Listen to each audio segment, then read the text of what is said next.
Hi everyone, my name is Ned Lynch, and today is the 1st of December of 2017, and I'm here with Vo. He is a freshman baseball player at a local college here.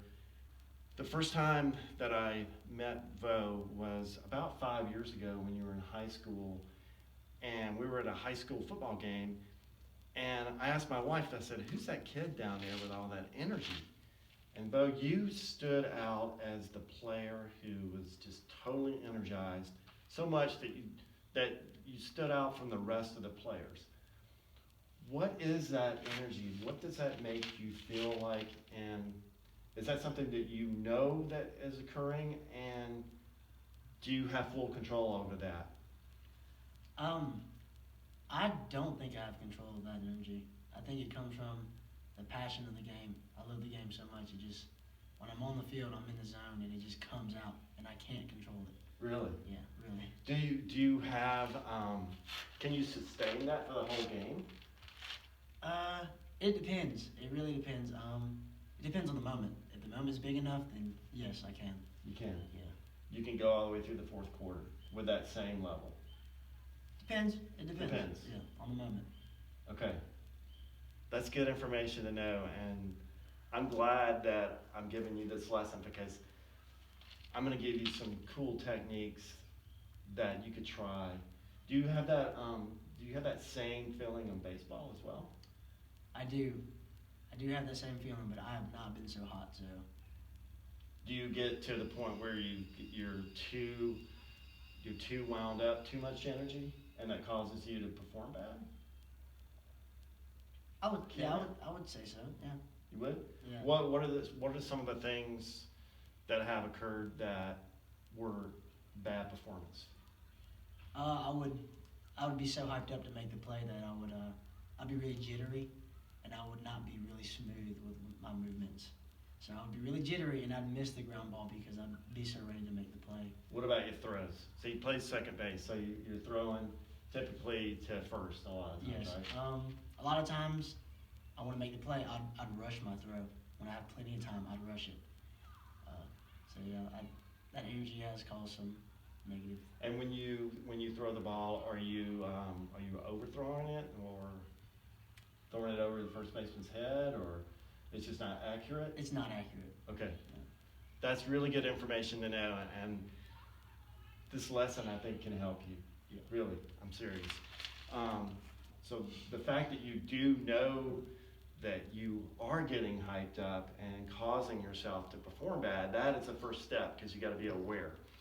And so knowing yourself and knowing the enemy, and the enemy is not just the opponents, but the enemy is yourself at times, which is your internal being that just gets too hyped up. And so you got to figure out how to control that and lower it down or bring it back up as needed. Peak performers, folks that really perform well, they own the process. They own themselves, and they own the control mechanisms to keep everything centered and in the moment when it's needed. And so you got to know when you're in the zone. And I know you know that feeling of like, I am right there in the zone, and you even said the correct word, in that moment. It depends on the moment, and every situation's going to be different. And so I like to talk about situational awareness, and the U.S. Army has translated a lot of sports psychology into my language from flying jets, and they use mindfulness as situational awareness. And situational awareness is just knowing, it's being right here in the moment, knowing everything around you, complete knowledge of what's going on now, but you're also able to take relevant stuff from the past that just happened and apply it to the moment to impact the near future, and in accordance with your action plan toward your goals and the process that you're using. So when you have good situational awareness, you have good confidence, your attention is right there, and everything is just going as you want it to. It's a very dynamic process, and it's not like you can be your good situation awareness can be just gone in a second if you're not careful. And so you got to be in the moment all the time, and trying to sustain that is a hard thing to do, as you know. I like to break it down into two aspects. It's either you're resting to get restoration, or you're fueling yourself back up to engage in the moment. And if your results are not what you want, like if you know and you're aware that I'm not getting the results that I want right now, then you know you need to make a change. Arousal is this activation that's an intensity continuum along a line from being like in a deep sleep to just being overexcited. That performance anxiety that you get before a game, have you ever felt that worry? Is that, because there's two types. One of them is worried, like you're worried because you know that team is a lot better than you are, and you feel that you're probably not prepared. And so now you're worried, do I have what it takes? And so that can start bringing you down. And the other type is, and that's a mental kind of thing running down, because your mind talks to your body and your body talks to your mind. And you want those synced up and balanced. The other one is when your body's talking to you, those butterflies you're getting. That's actually, you want to fuel those butterflies with good oxygen. You want them to fly formation with you, and to help you. So there's a little bit of anxiety and a performance standpoint that can help you. So there's a bad aspect and there's a good aspect, and you got to figure out what works for you. And so right here in the middle at the top of this curve is that perfect arousal level. You're not too low and you're not too high, and your performance is way up here high. So there's a zone here to be in for that arousal. So you got to figure out what defines that in your life when you're playing. And if you're over here on this side of the curve, your performance is going to start going down, and that's your issue. Is you get over here on this end and you get over aroused. Well, when that happened, that tenseness that occurs from that over aroused, it tightens up part of your brain that controls your fine motor control, which is the reason that you're overthrowing or not being accurate. And it also affects your imagery. And when you're tense, that right side starts shutting down in your brain. And that's where your fine motor control, you're going to miss, your aim is not going to be very well. And imagery, we like to think of imagery as pictures in our mind, but it's also our senses. When you get that tense feeling, there's actually a lack of oxygen. And I know this from going, I've been in the altitude chamber so many times, and I got to experience what it's like to not have oxygen pressure. So I know what it feels like for me, and that's an awareness thing that we were taught. What does it feel like to be low in oxygen?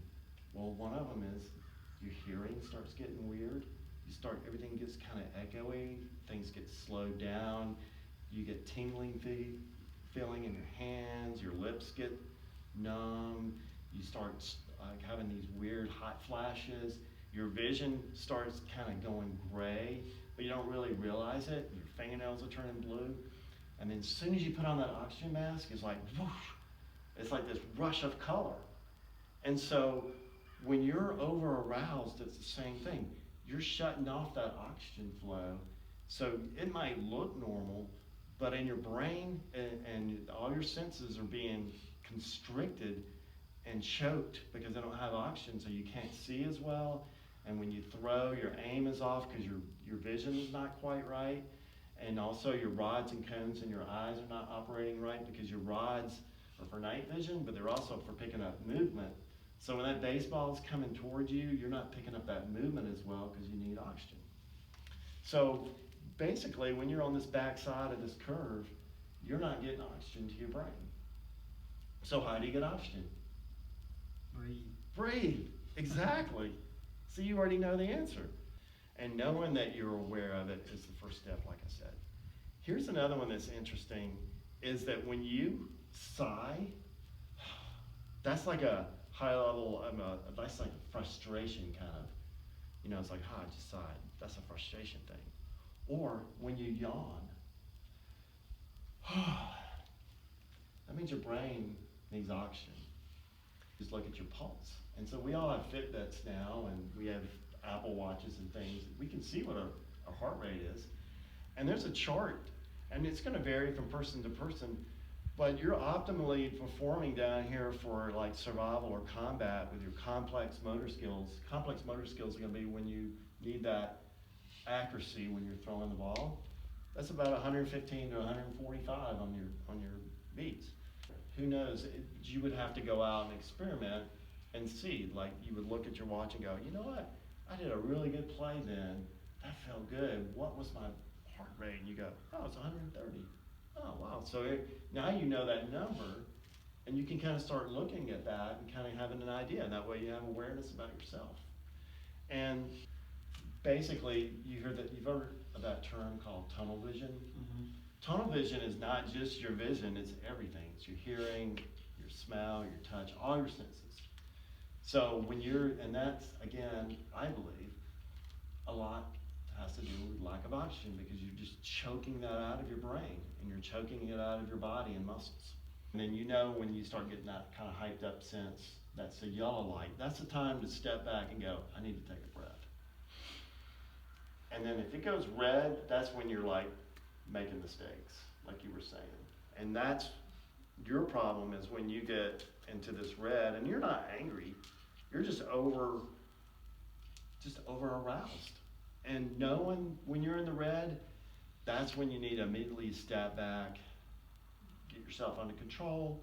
That's where some combat breathing, which I'll show you in just a moment. So how to gain situational awareness and how to get into that mindfulness moment. Again, it starts with preparation first.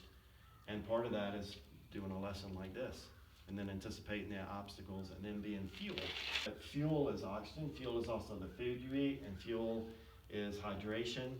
All these things play into your brain energy. I mean, what you eat matters. It matters. And what you put in your body as far as hydration matters. And if you're putting in the wrong stuff, then you're not going to get the results you want. Because you're going to use breathing techniques to help you rest, and you're going to use breathing techniques to help fuel you and fuel those butterflies, so they fly formation really well with you. So you got this, your nervous system's broken down into two parts. One of them wants you to help you rest, and one wants to activate you into motion.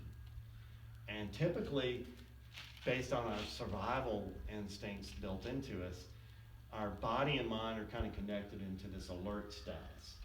Well, if it never gets any rest, then you're never going to get that good rest that you need to restore balance. And so that's where a lot of these relaxation kind of techniques and exercises can help disconnect the body from the mind so it can restore itself. I like to say high octane energy for the brain. I want high octane energy for the brain. What is that? That's oxygen. You said it a while ago. Gotta breathe. It's energy for success. We can go for 3 days without food, 1 day without water, but only about 3 minutes without oxygen. So it's important, and it affects your brain, it affects your muscles, it affects everything about your body.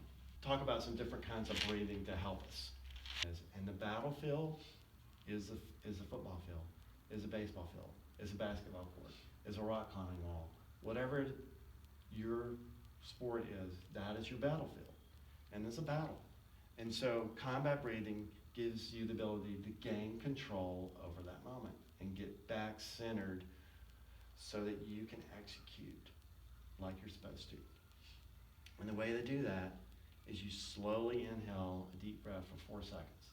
And then you hold it for about, they say 4 seconds. Then you slowly let it out for 4 seconds. So it's just a 4-second count. And you do that, and I guarantee you can control that when you're out there on second base. That is what you need when you get that. I'm overexcited and I'm just out of control. 4 seconds. Combat breathing. Just go, hey man, I am in the combat zone. I am needing right now to engage the moment with oxygen. To do this deep breathing is more of a, I like to say it's a 15-second count. So you're going in about 5 to 6 seconds, you're holding it for 2, and then you're going out about 5 to 6 seconds, and we can add that up to about 15. Also with this, you can use a cue word to go relax. Just go, relax. You just imagine your lungs as like three levels. You got a lower, a middle, and an upper compartment. And you breathe in through your nose, and you fill that lower compartment first, which would be your belly, and then the second compartment at the middle, and then at the very top. And you'll feel your abdomen kind of coming out on that first level. And then at the very end, your chest is supposed to start coming out, and your shoulders kind of rise, and that's kind of how you know you're there. And then you let it out through your mouth. You don't have to go, you can just kind of let it out through just your lips kind of barely open. And that's what they call deep breathing. That's all it is. And mindfulness breathing is now when you're focused in on an object, or it could be just your breath. You're just focused on your breath. The mindfulness exercise, as we talked about, is sitting here in a relaxed position. And this is what I did, and you can practice along with me. And I notice your legs are moving there. That's when you just want to kind of just try to, just let those legs relax. And you can put your arms like right here. You can kind of gaze down. You want to sit upright, your feet flat on the floor, and you're just. You can close your eyes. You can let them open. I like to kind of close mine because it prevents distractions from going away. And then you just do that belly breathing that I talked about a while ago, where you can do like a 15-second count. You can just do 1, 2, 3, 4, 5. And then hold it at the top. And then just let it out slowly. And you can just feel your shoulders kind of come down. Just feel your hands, just wiggle your toes. That's what I used to do when I was flying formation really close to another jet. And you just continuously do that deep breathing like that. And you do it for about 3 to 5 minutes. You can put your iPhone alarm on.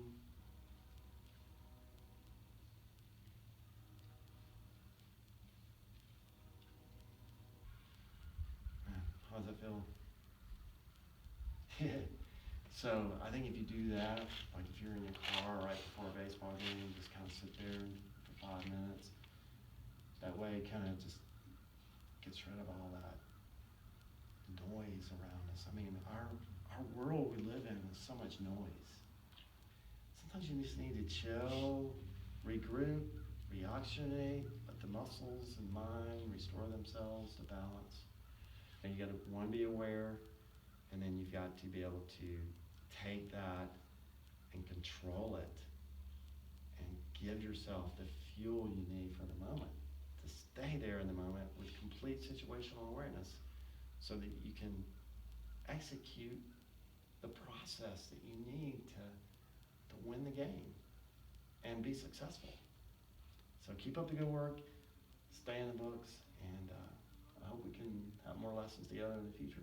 Yes, sir. Yes, sir. Any questions? I don't think so. All right, man. Thanks a for lot. having me.